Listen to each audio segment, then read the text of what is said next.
Oi, pessoal. Hoje nós vamos falar um pouquinho sobre a pressão de vapor de um líquido. Então, para isso, nós vamos considerar um sistema fechado, certo? Onde nós temos água líquida e nós temos o termômetro para medir a temperatura e o nanômetro para medir a pressão. Com o passar do tempo, a água líquida vai evaporando e os vapores de água vão se condensando, fazendo com que, num determinado momento, a velocidade de evaporação e a velocidade de condensação se igualem. Então, este momento, nós medimos a pressão máxima, a pressão de vapor do líquido, certo? Então, a gente tem nesse sistema a coexistência de água líquida e água de vapor. Quando a gente analisa a pressão da água, por exemplo, eu tenho uma tabela aqui que eu posso mostrar como é que acontece em relação a esse sistema fechado. Olha só, a gente tem no sistema fechado a água, por exemplo, a 0 graus, a pressão máxima de vapor vai ser 4,6 milímetros de mercúrio, ou seja, é o momento em que se iguala a velocidade de evaporação ou ebulição e condensação, certo? Então, se iguala, a gente tem esse equilíbrio. Por exemplo, a 20 graus Celsius, a água pura, a pressão máxima de vapor dela vai ser 17,5 milímetros de mercúrio. A 100 graus Celsius é 760 milímetros de mercúrio, que é a pressão atmosférica, a nível do mar. Então, a nível do mar, a temperatura de pressão de vapor vai ser a 100 graus Celsius, ou seja, a gente tem aqui a temperatura de ebulição. Então, quando acontece esse equilíbrio, a gente vai ter a temperatura de ebulição, ou ponto de ebulição. E essa tabela, ela pode ser representada através de um gráfico. Esse gráfico, nós temos aqui na ordenada a pressão máxima de vapor, no caso aqui é da água pura em relação à tabela, e aqui nós temos a temperatura. Então, conforme vai aumentando a temperatura, vai aumentando também a pressão de vapor. Então, a 100 graus Celsius, aqui, nós temos aproximadamente 760 milímetros de mercúrio. A 20 graus Celsius era 17, né, aproximadamente. A 80 graus Celsius, nós vamos ter uma pressão de vapor um pouquinho menor que 400, aqui seria 300, 350, né? Se a gente observar aqui na tabela, a 80 graus Celsius, 355 é a pressão máxima de vapor. Então, nessa linha aqui é onde vai estar acontecendo a mudança de fase. Se nós temos aqui, a nível do mar, 760 milímetros de mercúrio, né? A pressão. A nível do mar, a água vai ebulir a 100 graus Celsius, certo? Então, aqui nós temos ela no estado líquido e aqui vai acontecer a ebulição, onde ela vai passar para o estado gasoso, ou, no caso da água, vapor, ok? Agora, observando esse gráfico que eu acabei de mostrar, a gente pode construir o diagrama de fases de uma substância. Então, vamos falar da água, já que nós estávamos falando. Então, o diagrama de fase, eu vou fazer ele um pouquinho maior aqui, para ser mais fácil a visualização. Nós temos o seguinte, esse é o diagrama de fases. Nesta linha aqui é onde acontece a mudança de fase, a mudança de estado físico. A mudança que eu mostrei no gráfico anterior é esse pedaço aqui, ó, que é onde a água passou do estado líquido para gasoso, certo? Então, se a gente observar esse gráfico, esse diagrama de fases, essa é a região onde a substância vai estar no estado sólido. Aqui a substância vai estar no estado líquido e aqui a substância vai estar no estado de vapor. Então, neste eixo nós temos a temperatura, tá fora de escala, pressão, neste eixo, também fora de escala, temperatura em graus Celsius, e aqui, neste ponto, está representando a pressão atmosférica a nível do mar, que ela pode ser 760 milímetros de mercúrio, uma forma de representar, ou 1 atm, ou 101,3 kPa. Então, isso aqui, nesse ponto, nós temos a pressão a nível do mar. Se a gente observar a 0 graus, vamos imaginar aqui estamos abaixo de 0 graus, 273 graus negativo. Então, toda essa região, a água vai estar na forma sólida. Quando chega em 0 graus, nós vamos ter a mudança de fase, vai passar de sólido para líquido. Então, acontece a fusão, ok? Conforme vai aumentando a temperatura, vai chegar um momento que a água vai estar no estado líquido, que chega a 100 graus Celsius, a nível do mar. Então, 100 graus Celsius, nós vamos ter a mudança de fase novamente, ela vai passar de líquido para vapor, no caso a água, ou do estado líquido para gasoso, que é a ebulição, é o ponto de ebulição. Então, dependendo da pressão e da temperatura, nós podemos ter pontos de ebulições diferentes para a água. Por exemplo, a água pode ebulir neste ponto aqui, olha só, houve uma diminuição da pressão e houve uma diminuição da temperatura. Se a água estiver sólida, se eu baixar a pressão, eu posso passá-la para o estado direto de vapor. Se a água estiver líquida e eu baixar a pressão, eu posso passar ela para vapor em uma temperatura diferente de 100 graus Celsius, ok? Então, aqui nós temos uma interpretação mostrando uma situação, né? Antes, deixa eu só voltar um pouquinho aqui, que eu não falei do ponto triplo. Nesse ponto aqui é onde existe o equilíbrio entre as 3 fases. Nós temos a água no estado sólido, líquido e gasoso, certo? Então, eles podem coexistir em equilíbrio, e a gente chama de ponto triplo. E cada substância tem o seu ponto triplo, certo? Esse diagrama, ele é muito parecido para todas as substâncias. Aqui é como se fosse o da água, então, aqui eu tô generalizando, né? De forma geral, ele é assim. Então, vamos vir para cá agora, nós podemos observar, nesse ponto A, nós temos aqui 101,3 kPa, a pressão atmosférica, certo? A água está no estado sólido. Conforme vai aumentando, a temperatura estava 18 graus negativo, agora está em 0. Nesse ponto B, acontece a mudança de estado, de sólido para líquido, a fusão. Nesse ponto, a água vai estar no estado líquido, 25 graus Celsius. Isso. A pressão atmosférica a nível do mar. No ponto D vai acontecer a mudança de estado físico ou de fase, de líquido para gasoso, no caso a água a vapor. E conforme vai aumentando a temperatura, nós vamos ter água no estado gasoso, vapor, 120 graus Celsius, certo? Então, é uma forma de representar o diagrama de fase. Aqui eu tenho mais um exemplo, onde eu tenho quando acontece a mudança de pressão. Então, vamos imaginar que a água está aqui a 100 graus Celsius e a pressão a nível do mar.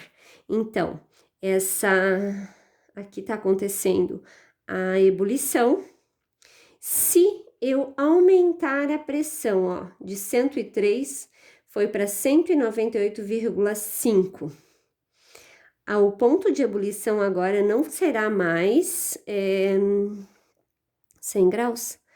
Nessa pressão, a água vai ebulir a 120 graus Celsius. Isso acontece numa panela de pressão. Por quê? Aumentando a pressão é o que acontece, porque a gente fecha o sistema e vai aumentar a pressão. O alimento ele vai cozinhar a uma temperatura de 120 graus. Então, vai ser muito mais rápido do que numa panela aberta a nível do mar, né? Olha só, que vai cozinhar a 100 graus Celsius. E ainda nós temos o contrário também, eu posso diminuir a pressão. Então, se eu diminuir a pressão, no caso de 70,1 kPa, o ponto de ebulição, ou seja, a água vai começar a ferver a 90 graus Celsius.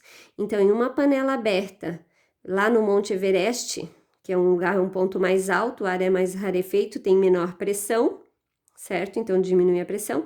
O alimento vai estar cozinhando a 90 graus Celsius.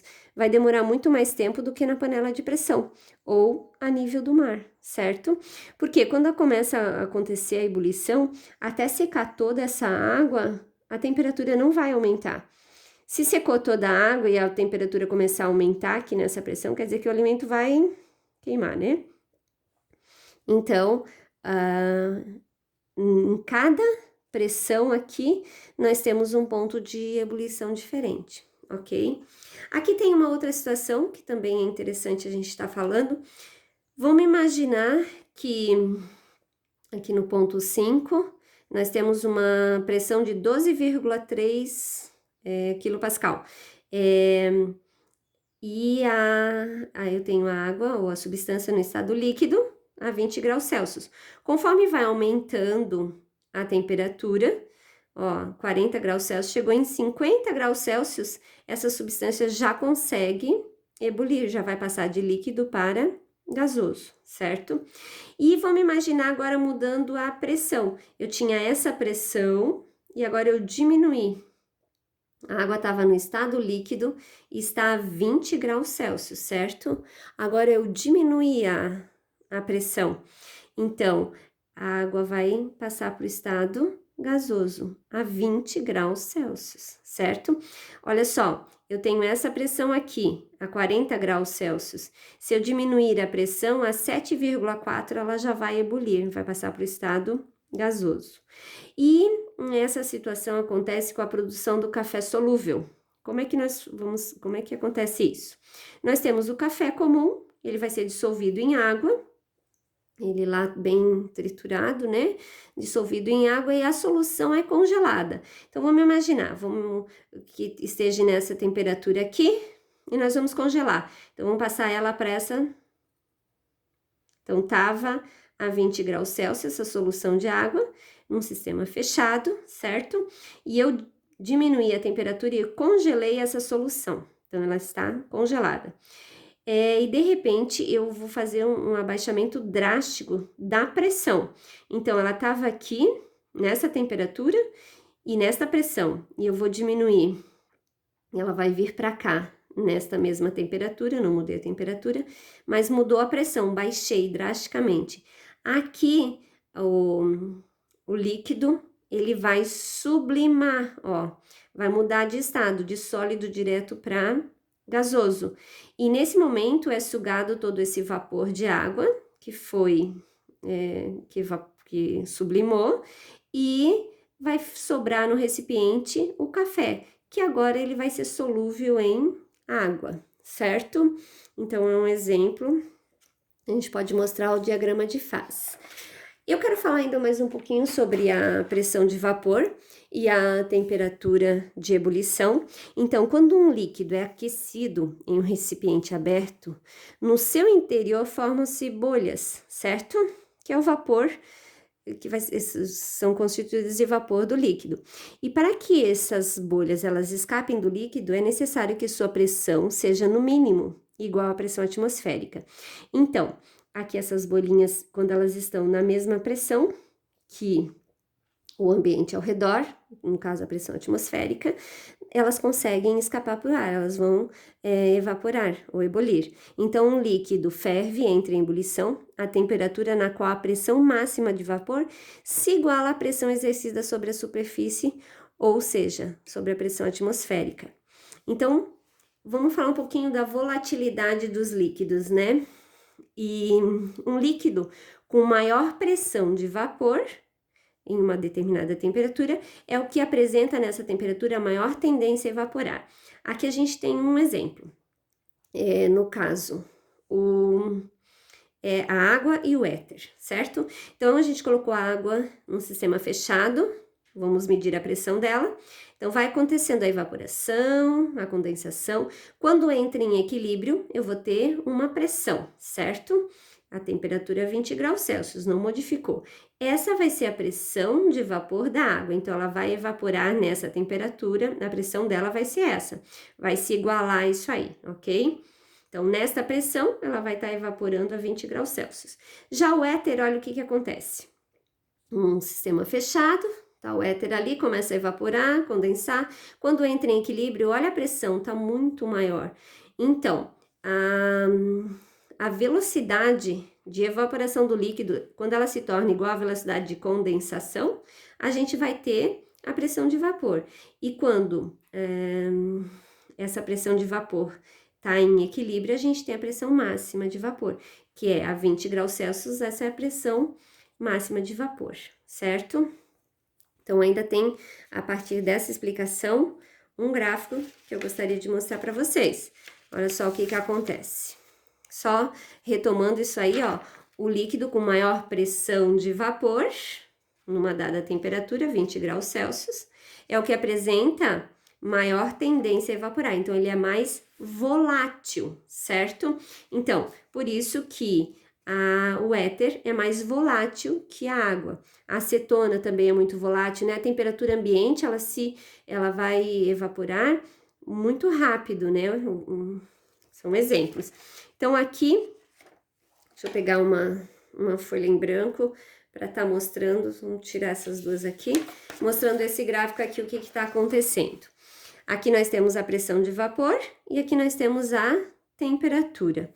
Então, vamos imaginar, essa linha aqui é as pressões de vapor do éter, é onde está acontecendo a mudança de estado, é aquela parte do diagrama onde eu tenho a fase líquida e aqui a fase gasosa, então vai mudar, vai ebulir nesse intervalo, nesse ponto. Então, o éter a 760 milímetros de mercúrio, que é a pressão atmosférica a nível do mar, ele vai ebulir a 34,5 graus.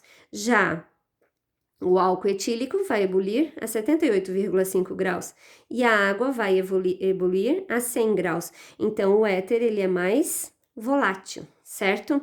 E se a gente observar aqui nessa mesma temperatura e mudando a pressão, ó, em 34,5 graus, a água vai ebulir a uma pressão de vapor bem menor que a pressão de vapor do álcool.